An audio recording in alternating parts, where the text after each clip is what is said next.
Hello students, good morning. आप सभी कैसे हैं? सीएलसी के इस ऑनलाइन प्लेटफॉर्म पर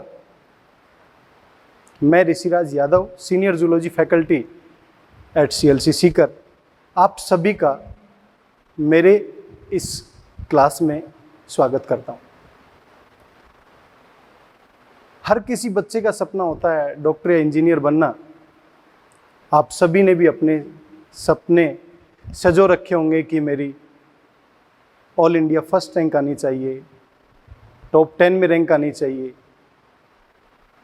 टॉप 20 में रैंक आनी चाहिए, टॉप 50 में रैंक आनी चाहिए, टॉप 100 में रैंक आनी चाहिए। और इन सभी सपनों को साकार करने के लिए मैं और आप सभी मिलकर एक कड़ी मेहनत करेंगे और अपने सभी सपनों को साकार करते हुए आगे बढ़ेंगे। इस फर्स्ट लेक्चर का इंट्रोडक्शन देने से पहले मैं कुछ बातें करना चाहूंगा आपसे। जैसे कि कोई भी काम आप करते हैं, क्रिकेट खेलते हैं, टेबल टेनिस खेलते हैं, कोई भी एक्टिविटी करते हैं,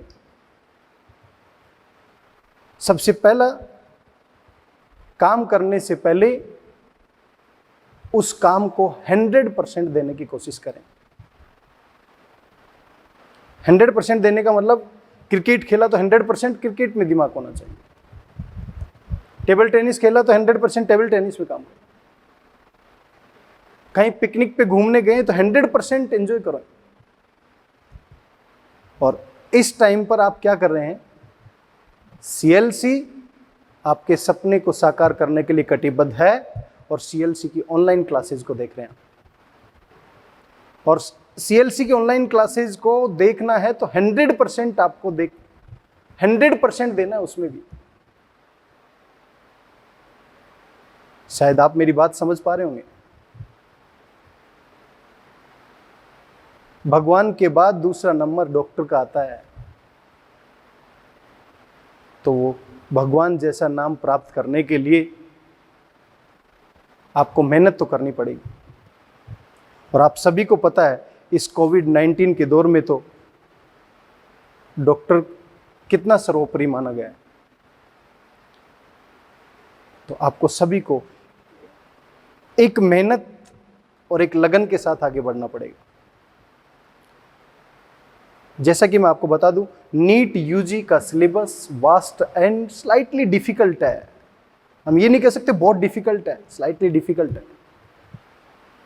और उस डिफिकल्टी को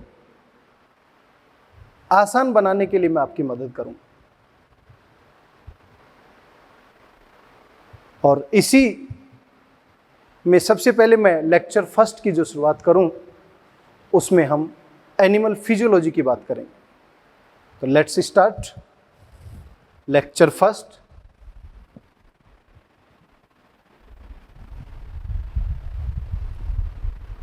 chapter name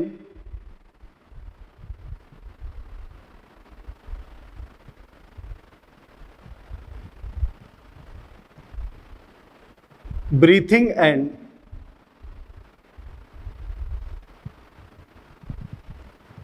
exchange of gases. Means संवातन, जिसको एनसीईआरटी ने श्वसन भी लिखा है, जबकि श्वसन रेस्पिरेशन को कहा जाता है, एवं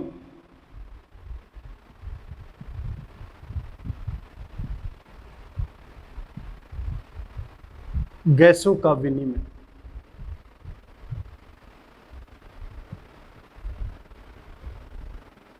विनिमय मीन्स आदान प्रदान। इसके अंदर डिफरेंट कंटेंट्स है, उनके बारे में मैं बात करता हूं।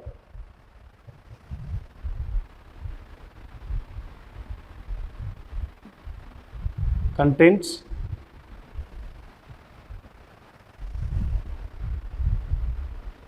First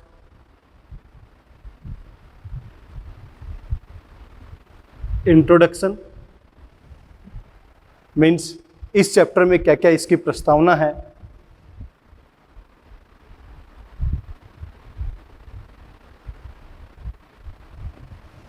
second, respiratory organ,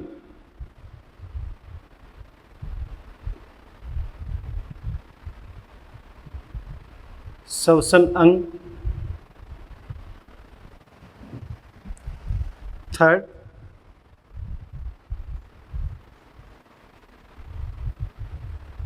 mechanism of breathing.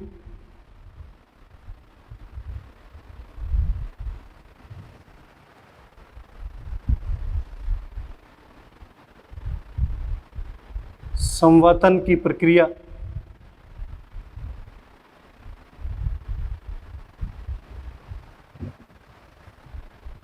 Fourth,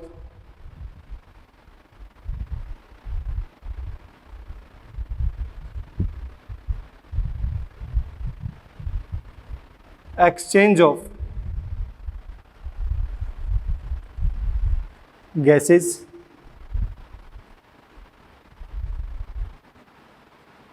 गैसों का आदान प्रदान।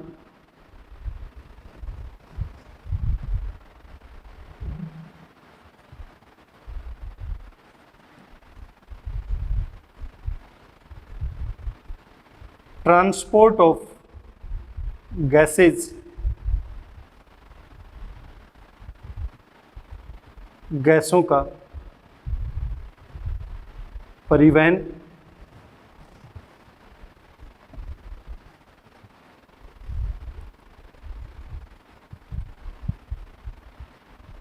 रेगुलेशन ऑफ रेस्पिरेशन, श्वसन का नियमन।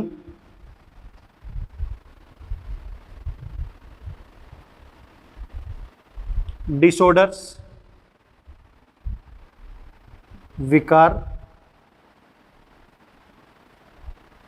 श्वसन से संबंधित।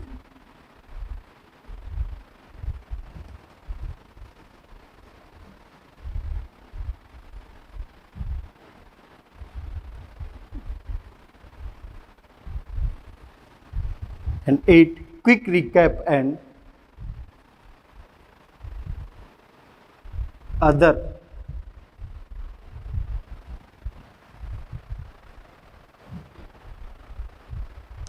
देखो बच्चों, मैं आप सभी के अच्छे फ्यूचर की कामना करता हूं और इसमें मैं आपको बता दूं कि जैसे ही आप कॉलेज में जाएंगे तो वहां पर आपको कोई हिंदी पढ़ाने नहीं आएगा। इसीलिए मैंने एक साइड में हिंदी तो लिखी है, लेकिन उससे पहले इंग्लिश टर्मिनोलॉजी लिखी है, उसको आप 100% याद रखें। थोड़े दिन आपको डिफिकल्ट लगेगा, लेकिन उसके बाद में सब चीजें नॉर्मल लगेंगी।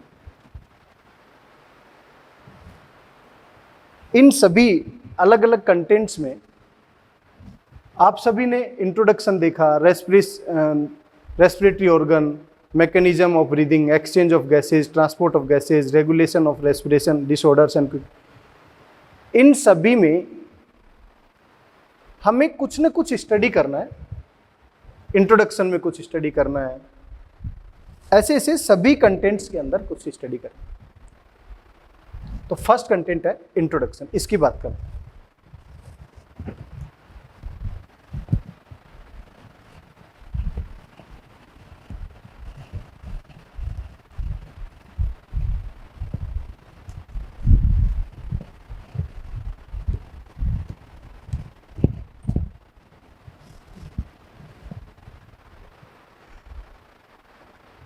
इस चैप्टर में हम इंट्रोडक्टरी क्लास में जो मैं बात करूंगा वो मैं आपको बता दूं कि कोई भी हमारी बॉडी की एक्टिविटीज़ हैं, उन एक्टिविटीज़ को परफॉर्म करने के लिए हमें एनर्जी की रिक्वायरमेंट होगी।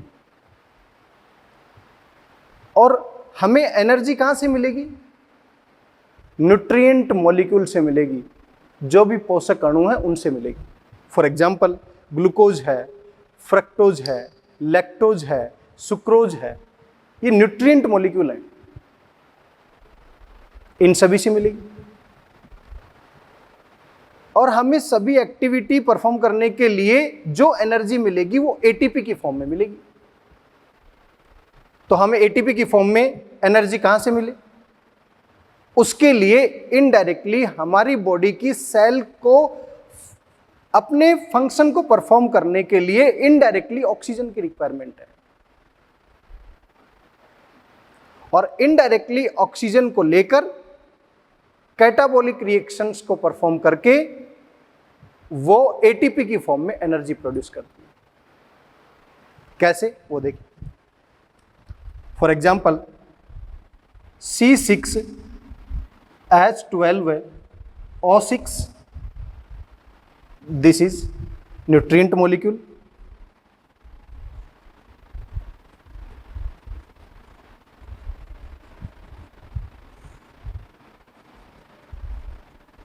पोषक अणु,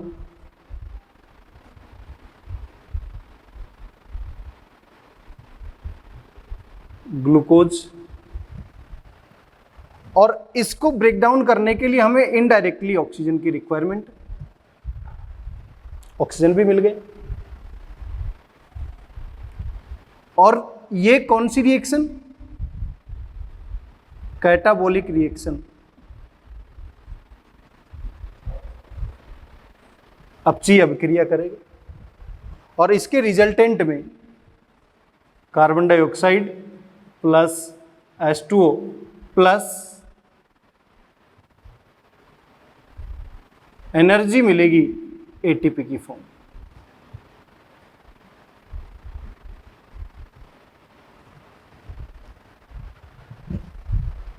तो न्यूट्रिएंट मॉलिक्यूल का इनडायरेक्टली ऑक्सीजन कंज्यूम करके उसको ब्रेक डाउन करना और रिजल्टेंट में सेल के द्वारा CO2 और H2O प्रोड्यूस करके एटीपी प्रोड्यूस करवाना। जो CO2 सेल के पास प्रोड्यूस होगी, दिस इज टॉक्सिक और हार्मफुल। ये हमारे लिए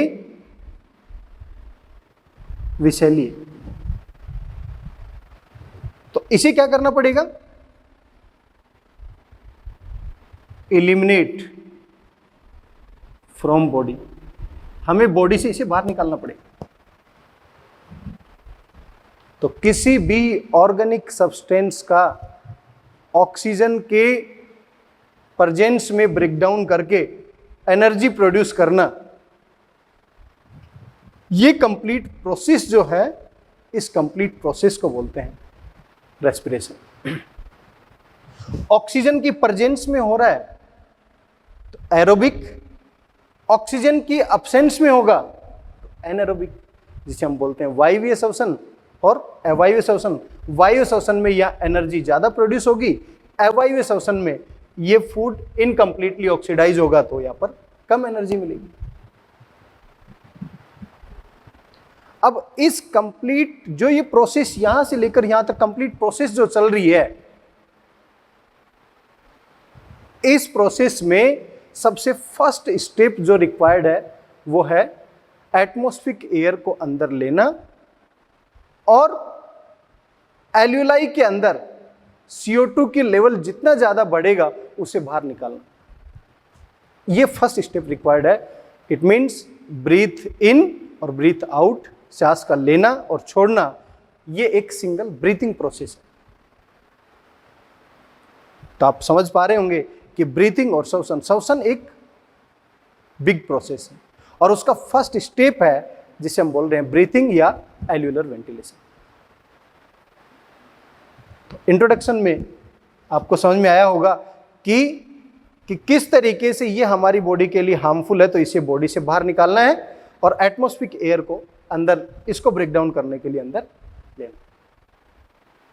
clear? Is it clear all of you? सभी को क्लियर है भैया? ठीक है, आगे चलते हैं।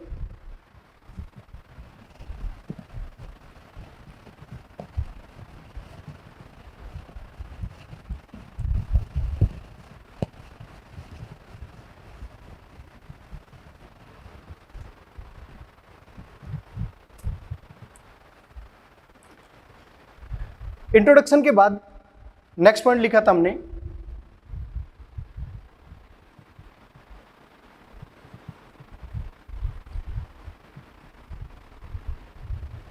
Respiratory organ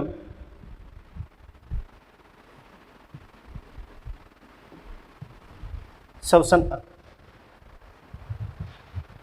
organ which meant for respiration, ऐसे अंग जो श्वसन में सहायता करते हैं श्वसनांग कहलाते हैं।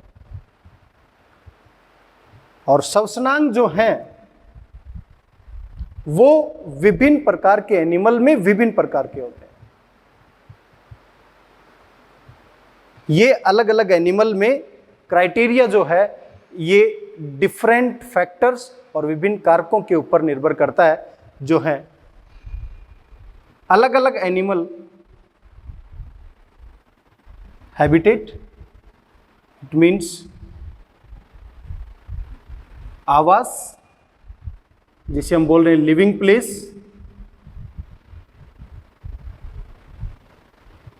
And second one is level of organisation.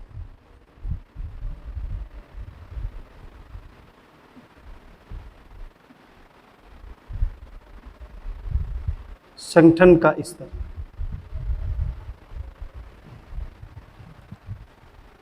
इस संगठन के स्तर और आवास के आधार पर अलग अलग एनिमल में अलग अलग प्रकार के श्वसनांग पाए जाते हैं।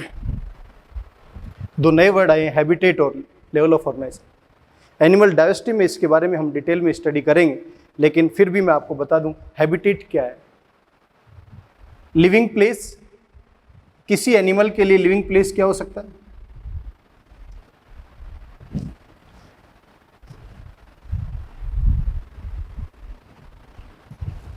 लिविंग प्लेस वाटर हो सकता है, लिविंग प्लेस लैंड हो सकता है, living place water and land both दोनों हो सकते हैं। किसी एनिमल के लिए प्लांट ब्रांचेज लिविंग प्लेस हो सकता है, किसी के अंदर एयर लिविंग प्लेस हो सकता है, किसी के अंदर अदर एनिमल्स। मीन्स ये लिविंग प्लेस और निके जो है किसी भी एनिमल के अंदर, अगर वाटर है तो हम उसे बोलेंगे एक्वेटिक या जलीय प्राणी। ये दो प्रकार के हो सकते हैं, एक फ्रेश वाटर अलवणीय और एक मैराइन वाटर।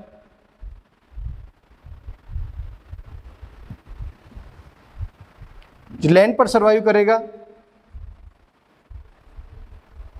टेरेस्ट्रियल, जिसे बोलते हैं थलीय प्राणी। जो दोनों पर सर्वाइव करता है उसे हम बोलते हैं एम्फीबियन या उभयचर प्राणी। प्लांट की ब्रांचेज पर सर्वाइव करता है उसे बोलते हैं आर्बोरियल। एयर में सर्वाइव करता है उसे बोलते हैं एरियल या वायवीय। अदर एनिमल पर सर्वाइव करेगा उसे बोलते हैं पैरासाइट या परजीवी। तो अलग अलग एनिमल का लिविंग प्लेस अलग अलग है, वाटर भी है लैंड भी है, वाटर और लैंड दोनों भी है, प्लांट ब्रांचेज भी है। इस बेसिस पर डिफरेंट एनिमल के अंदर डिफरेंट श्वसनांग पाए जाते हैं। अलग अलग एनिमल में अलग अलग श्वसनांग पाए जाते हैं। सेकेंड क्राइटेरिया था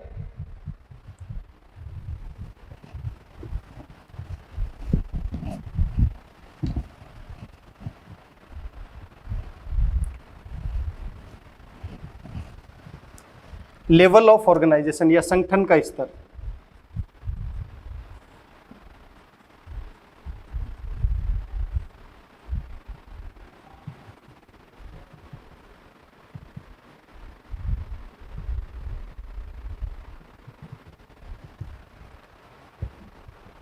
इसकी बात क्यों कर रहे हैं? एनिमल डाइजेस्टी में इसके बारे में भी डिस्कस करेंगे कि संगठन के स्तर पे आधार पर एनिमल को अलग अलग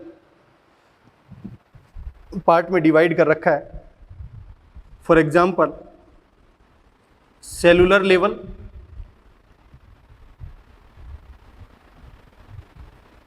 कोशिकीय स्तर,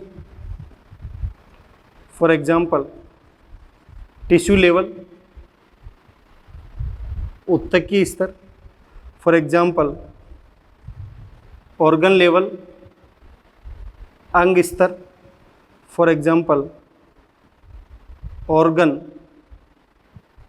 सिस्टम लेवल, जिसे बोलते हैं अंग तंत्र। मीन्स संगठन के स्तर पर अलग अलग प्रकार का संगठन हो सकता है। सेलुलर, क्या पता कोई एनिमल केवल ही सेल का ही बना हुआ है, टिश्यू बना ही नहीं है उसमें, और हम रेस्पिरेटरी ऑर्गन की बात कर रहे हैं। तो रेस्पिरेटरी ऑर्गन की बात, ऑर्गन बना ही नहीं फिर भी बात कर रहे हैं, इसका मतलब ब्रीदिंग मैकेनिज्म में और रेस्पिरेशन में जिन एनिमल के अंदर रेस्पिरेटरी ऑर्गन नहीं है वो भी पार्टिसिपेट तो करेगा, इसलिए हम बात कर रहे हैं। तो cellular level, tissue level, organ and organ system. यदि एनिमल डाइवर्सिटी के बेसिस पर देखा जाए तो ये सेलुलर लेवल कहां देखने को मिलेगा?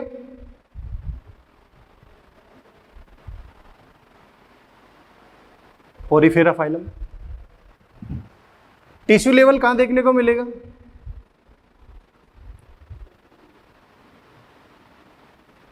सिलेंट्रेट, या इसी को बोलते हैं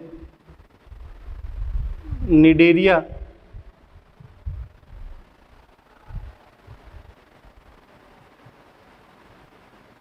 और टिनोफोरा में। ऑर्गन कहां देखने को मिलेगा? प्लेटी, हेलमिंथीज। और ऑर्गन सिस्टम कहां मिलेगा?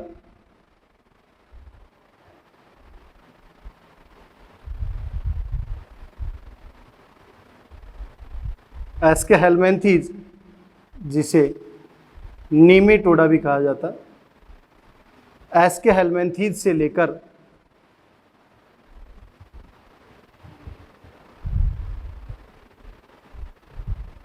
कोर्डेटा तक। तो संगठन के स्तर पर एनिमल अलग अलग, पोरीफेरा में सेलुलर लेवल है तो यहां पर रेस्पिरेटरी ऑर्गन डेवलप ही नहीं हुआ। निडेरिया और टिनोफोरा में टिश्यू लेवल है, यहां पर भी ऑर्गन डेवलप नहीं हुआ। प्लेटिहेल्मिंथीज, यहां पर ऑर्गन डेवलप हुआ है लेकिन ऑर्गन सिस्टम नहीं बना है। हम बात कर रहे हैं रेस्पिरेटरी सिस्टम की। इसका मतलब पोरीफेरा, सिलेंट्रेटा, हेलमिंथीज, ये प्लेटिहेल्मिंथीज, ये सब जो हैं ये भी ब्रीदिंग मैकेनिज्म में और रेस्पिरेशन में भाग तो लेंगे, लेकिन यहां पर मुख्य तौर पर श्वसनांग का विकास नहीं हुआ। तो अलग अलग हम लोअर इनवर्टिब्रेट से हायर वर्टिब्रेट में यदि कंपेयर करें तो कौन कौन से एनिमल में कौन कौन से श्वसनांग पाए जाते हैं, उसका हम टेबुलर फॉर्म में स्टडी करेंगे। वो देखते हैं अलग अलग एनिमल में कौन कौन से।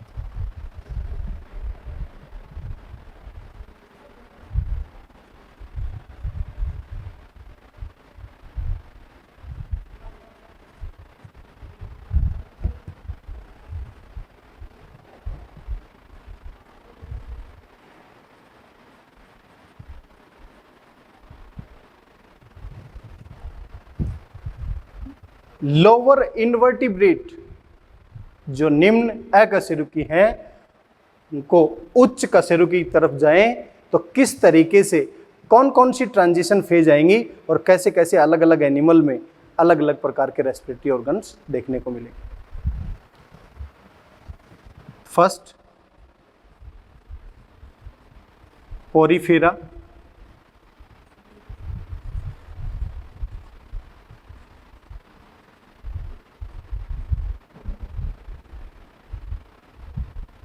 सिलेंटेटा एंटीनोफोरा,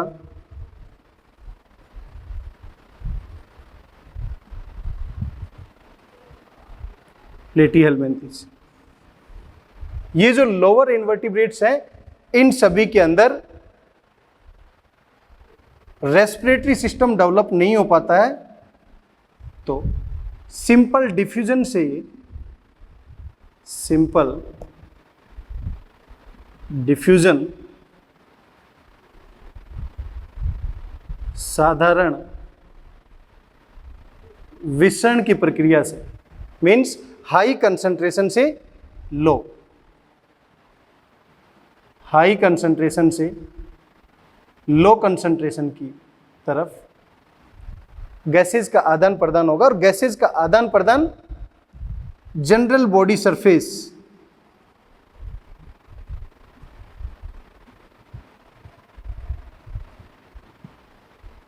और सेलुलर सरफेस,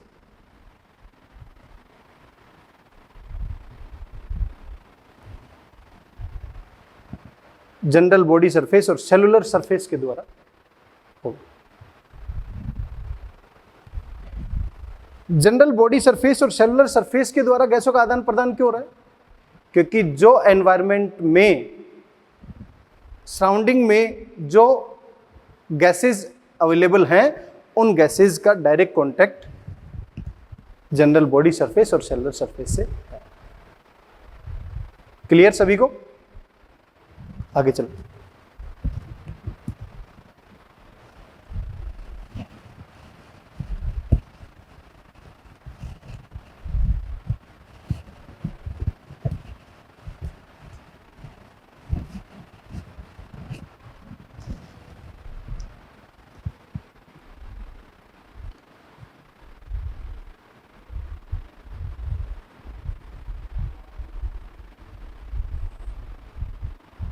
एनेलिडा के अंदर देखते हैं,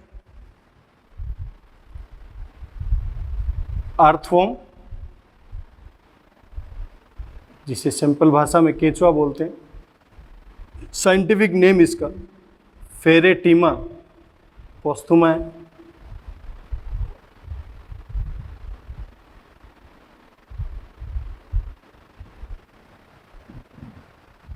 इसके अंदर मॉइस्ट क्यूटिकल जो है, बॉडी सरफेस, जो मॉइस्ट क्यूटिकल, आर्द्र क्यूटिकल जो है,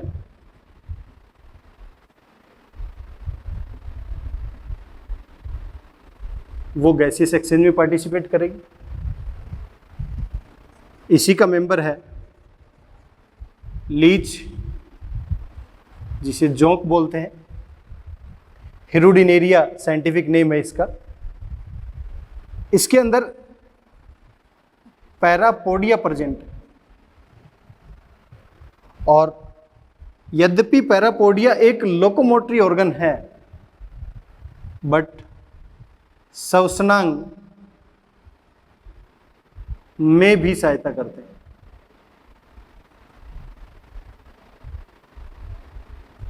जबकि ये एक गमनांग है।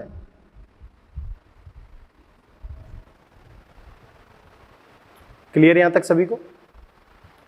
और आगे की तरफ चलते हैं।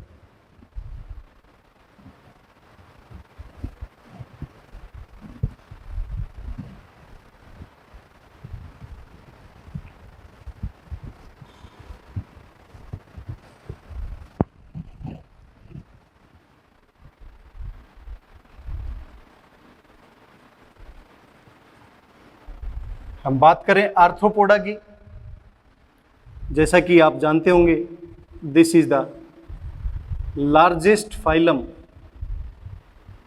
Of animal kingdom. जंतु जगत का सबसे बड़ा संघ है। लगभग 7.5 to 9 लाख स्पीसीज इसमें पाई जाती है, इसमें अत्यधिक विविधता पाई जाती है, maximum diversity,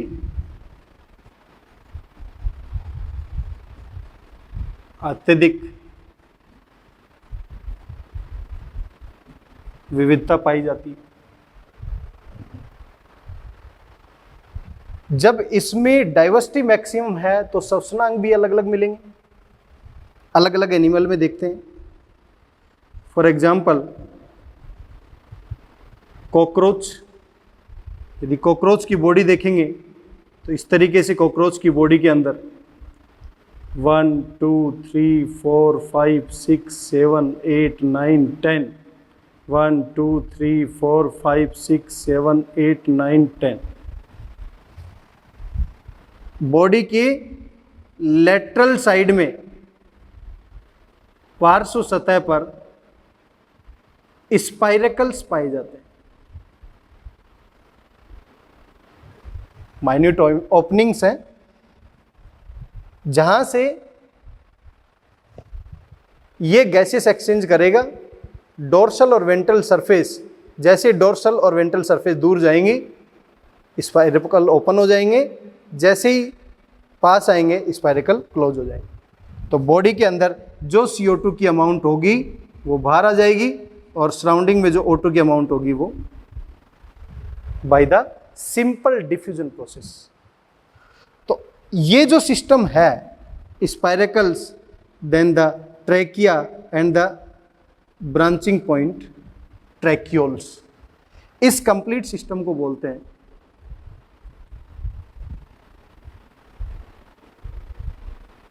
tracheal system. It means terrestrial जो आर्थ्रोपोड है, जो थलीय आर्थ्रोपोड है, उन सभी के अंदर ट्रैकियल सिस्टम देखने को मिलता है। दूसरा एक एग्जांपल लेते हैं।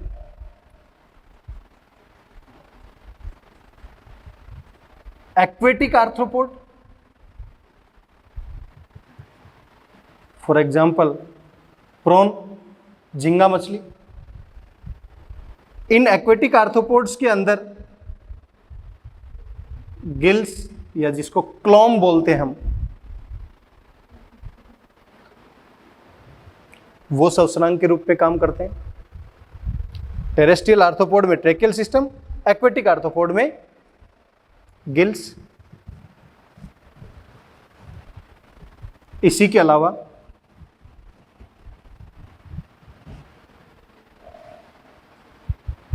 बुक गिल्स, ये भी श्वसनांग के रूप में काम करते हैं। कहां पर काम करेंगे? लिमुलस, इसके अंदर, जिसे हम किंग क्रैब भी बोलते हैं। बुक लंग्स, ये कहां काम करेंगे? स्पाइडर, मकड़ी है, स्कॉर्पियन, बिच्छू है, इन सभी के अंदर। तो आपसे पूछा जाए बुक लंग्स कहां पर रेस्पिरेटरी ऑर्गन या श्वसनांग के रूप में काम करते हैं? स्पाइडर और स्कॉर्पियन। एक्वेटिक आर्थ्रोपोड में कौन काम करेगा? गिल्स। बुक गिल्स कहां काम करेंगे? लिमुलस के अंदर। तो मैक्सिमम डाइवर्सिटी प्रेजेंट है और यहां पर आपने देखा विभिन्न प्रकार के श्वसनांग भी पाए जाते हैं। और आगे की तरफ चलते हैं।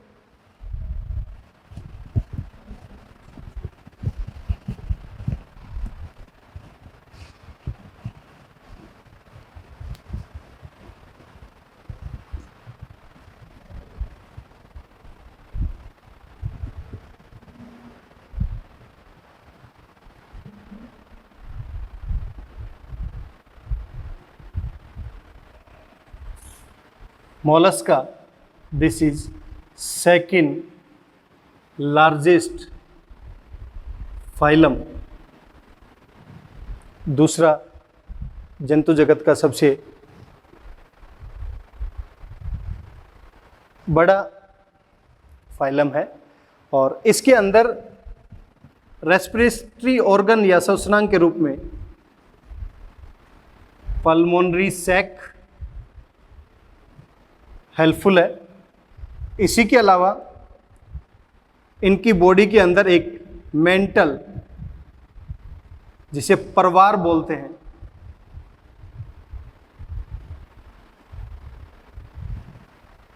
थिन स्पॉन्जी लेयर होती है, जो कैरेक्टरिस्टिक फीचर या अभिलाक्षणिक लक्षण में पाई जाती है। आपको पता होना चाहिए मोलस्का के अंदर अभिलाक्षणिक लक्षण के रूप में स्पेसिफिक कैरेक्टर की फॉर्म में थिन स्पॉन्जी लेयर पाई जाती है, इसे बोलते हैं मेंटल। और ये श्वसनांग के रूप में काम करती है। और आगे की तरफ चलते हैं।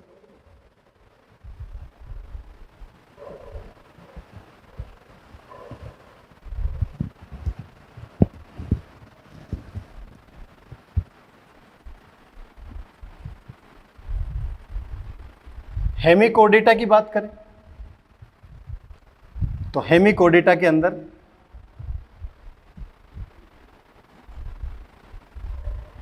गिल्स, हेमिकोडेटा के मेंबर आपको पता होगा एक्सक्लूसिवली मेराइन है।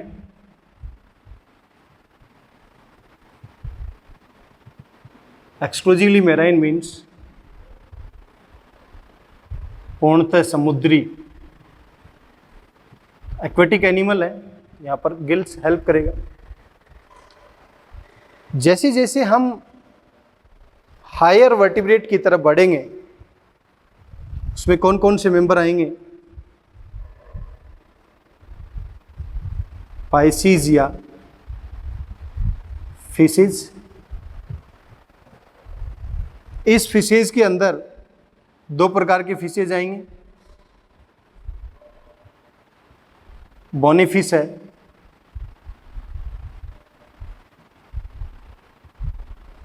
कार्टिलेजिनस फिश मीन्स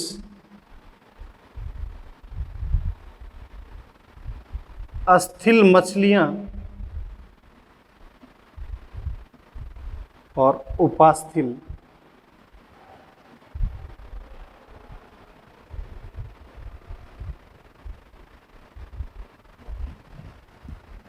जिनके अंदर एंडोस्केलेटन अंतःकंकाल अस्थियों का बना हुआ है और जिनके अंदर उपास्थियों का बना हुआ है। इनके अंदर रेस्पिरेटरी ऑर्गन जो हैं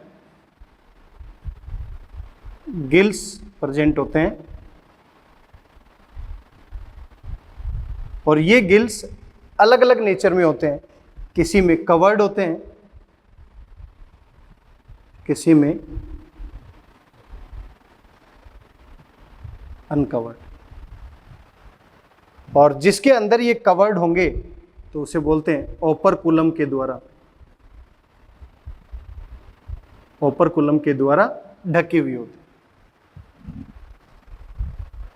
कुछ ऐसी फिशेज भी हैं जिनमें गिल्स के अलावा एक्सेसरी ऑर्गन भी पाए जाते हैं, जैसे कि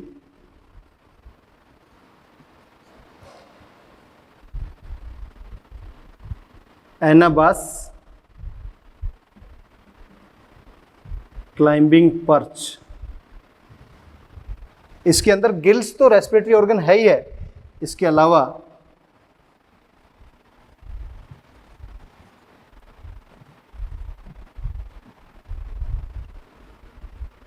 एक्सेसरी रेस्पिरेटरी ऑर्गन भी पाए जाते हैं, अतिरिक्त श्वसनांग भी पाए जाते हैं। आपने फिशेज में पढ़ा होगा एक word Dipnoi. Dipnoi, di means दो, pnoi means breathing organ.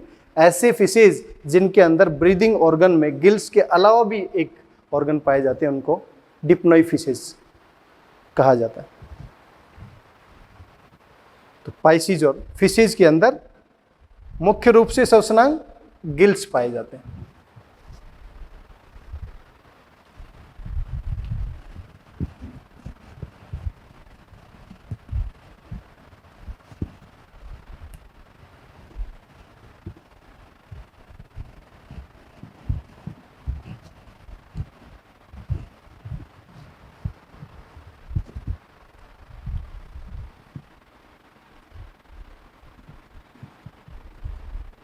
Amphibian, उभयचर, दोनों जगह पर सर्वाइव कर रहे हैं। एक एक्वेटिक नेचर में भी सर्वाइव कर रहा है। Second one is terrestrial nature में भी जाता है। तो अर्लियर फॉर्म, हम फ्रॉग की अर्लियर फॉर्म देखें, टैडपोल, वो रेस्पायर किससे करेगा? गिल्स या क्लोम्स। और बात करें अडल्ट फ्रॉग की,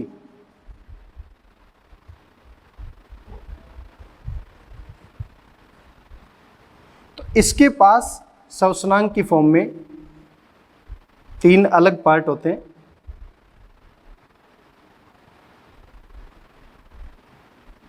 पल्मोनरी, फुफ्फुस या लंग्स की सहायता से श्वसन कर सकता है।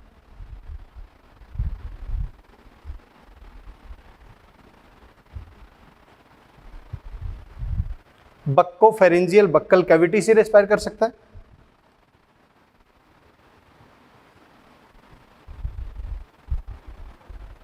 And cutaneous means moist skin, जो इसकी त्वचा होती है उससे। मीन्स अडल्ट फ्रॉग के अंदर 3 अलग अलग तरीके, पल्मोनरी, बक्कल कैविटी और क्यूटेनियस। पल्मोनरी मीन्स फुफ्फुस या फेफड़ों की सहायता से श्वसन, बक्कल कैविटी की द्वारा, मुख गुहा के द्वारा श्वसन, और क्यूटेनियस मीन्स मॉइस्ट स्किन के द्वारा श्वसन कर सकता है। और आगे की तरफ चले तो एम्फीबियन के बाद नंबर आता है। आप जैसे जैसे आगे की तरफ जा रहे हैं, फिशेज आपने देखा वाटर में सर्वाइव कर रही थी, एम्फीबियन वाटर एंड लैंड पर सर्वाइव कर रहा है। अब लैंड पर सर्वाइव करने वाले एनिमल हैं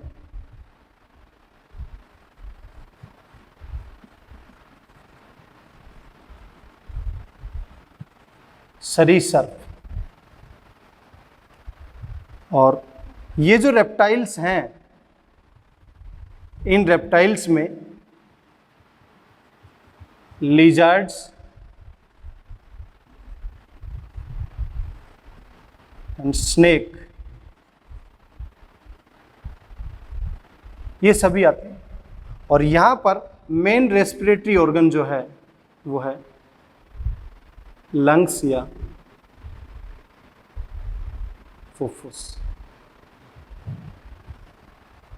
इसके अलावा स्पेसिफिक केस यहां पर देखने को मिलता है।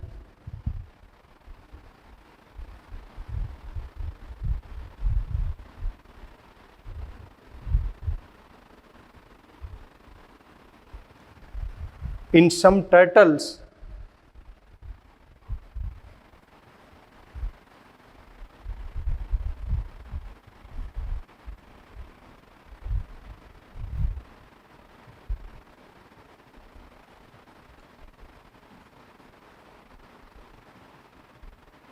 अवस्कर के द्वारा या क्लोइका के द्वारा रेस्पिरेशन किया जाता है। क्लोइकल एक कॉमन ओपनिंग है डाइजेस्टिव ट्रैक्ट की, यूरिनरी ट्रैक्ट की एंड रिप्रोडक्टिव ट्रैक्ट की कॉमन ओपनिंग प्रेजेंट होती है, उसे बोलते हैं। तो कुछ टर्टल्स के अंदर क्लोइकल रेस्पिरेशन देखने को मिलता है। ये टेरेस्ट्रियल एनिमल हैं, एक्वेटिक से टेरेस्ट्रियल की तरफ, aquatic fishes, then amphibian, aquatic and terrestrial both, and ये कंप्लीटली टेरेस्ट्रियल।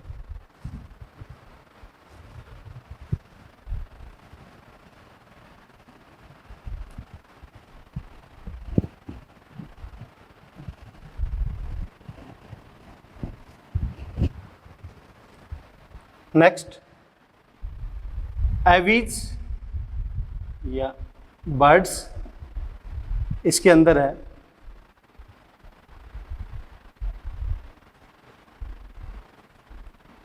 क्रो है,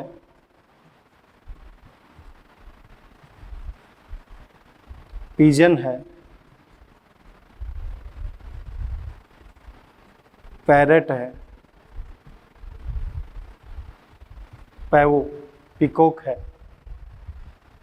इन सभी के अंदर रेस्पिरेटरी ऑर्गन जो है वो भी लंग्स है।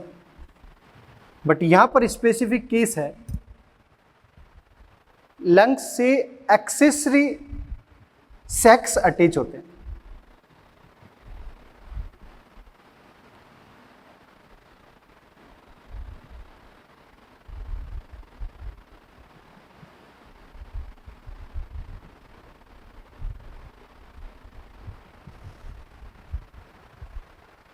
कुछ थैलेनुमा संरचनाएं एक्सेसरी में, these are the accessory sac.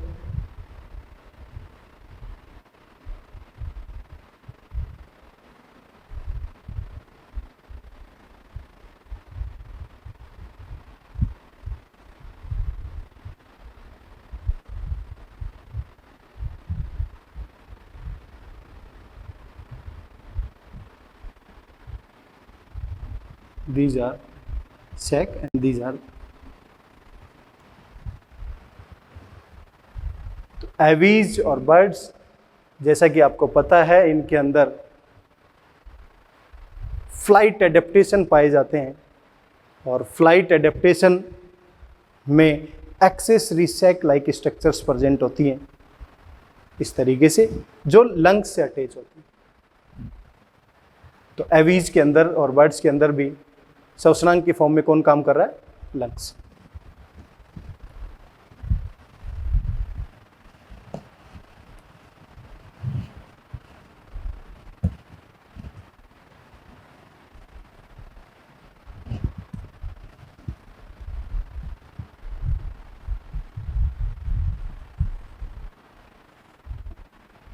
Mammals स्तनधारी, अलग अलग पार्ट में क्लासिफाई कर रखा है इनको। Prototheria,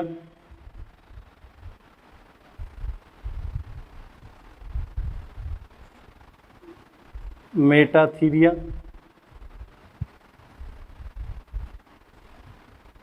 Eutheria. अलग अलग एनिमल्स आते हैं प्रोटोथीरिया के अंदर। डक बिल प्लेटिपस, जिसे ऑर्निथोरिंकस बोलते हैं। मेटाथीरिया में मार्सुपियल्स, यूथीरिया में human being, rhesus monkey, camel, dolphin and flying fox, ये सभी आते हैं।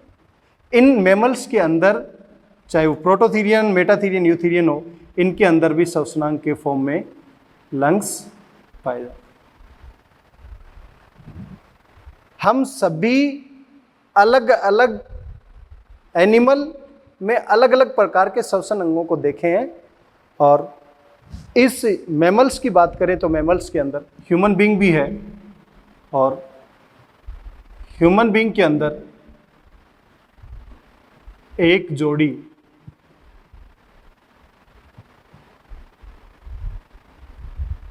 फुफ्फुस पाए जाते हैं,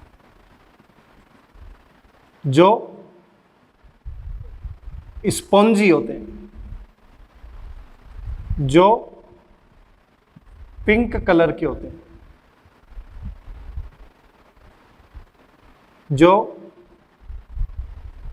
थोरेसिक कैविटी, जिसे विक्सीय गुहा कहा जाता है, विक्स गुहा में निहित होते हैं। स्पॉन्जी मीन्स स्पॉन्ज की तरह, but not hollow, these are the solid.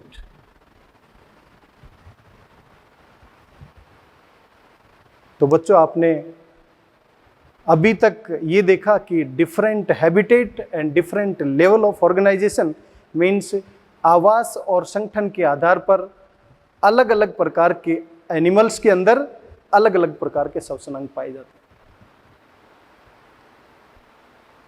आज इंट्रोडक्टरी क्लास में जो मैंने अभी तक बताया उसको क्विक रिकैप करते हैं हम।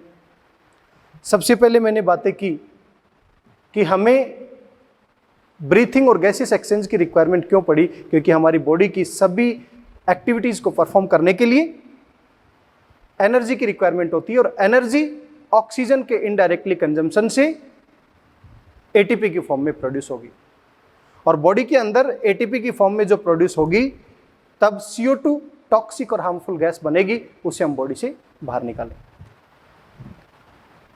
उसके बाद मैंने आपको बताया कि रेस्पिरेशन, श्वसन ऑक्सीजन की प्रेजेंस में भी हो सकता है, एब्सेंस में भी हो सकता है। प्रेजेंस में होगा, ऑक्सीजन की उपस्थिति में होगा तो वायवीय, और अनुपस्थिति में होगा तो अवायवीय, और वायवीय में एनर्जी का प्रोडक्शन अवायवीय की तुलना में ज्यादा होगा। फिर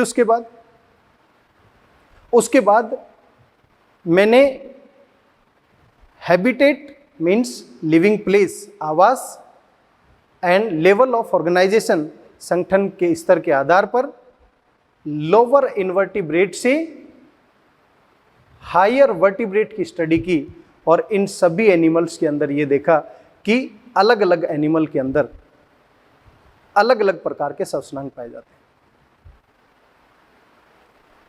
और बच्चों एक चीज ध्यान रखना, और इसको नोट भी कर सकते हैं आप, कि जो जंतु जलीय प्राणी हैं उनके अंदर ब्रीदिंग रेट थलीय प्राणियों की तुलना में ज्यादा तेज होती है। Breathing rate faster in the aquatic animal as compare to terrestrial animal.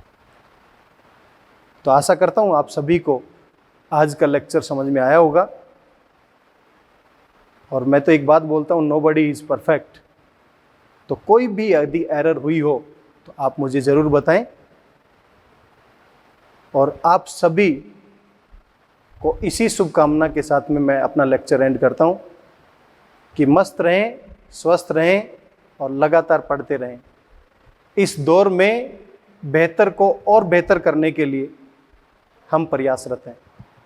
Okay, thank you so much.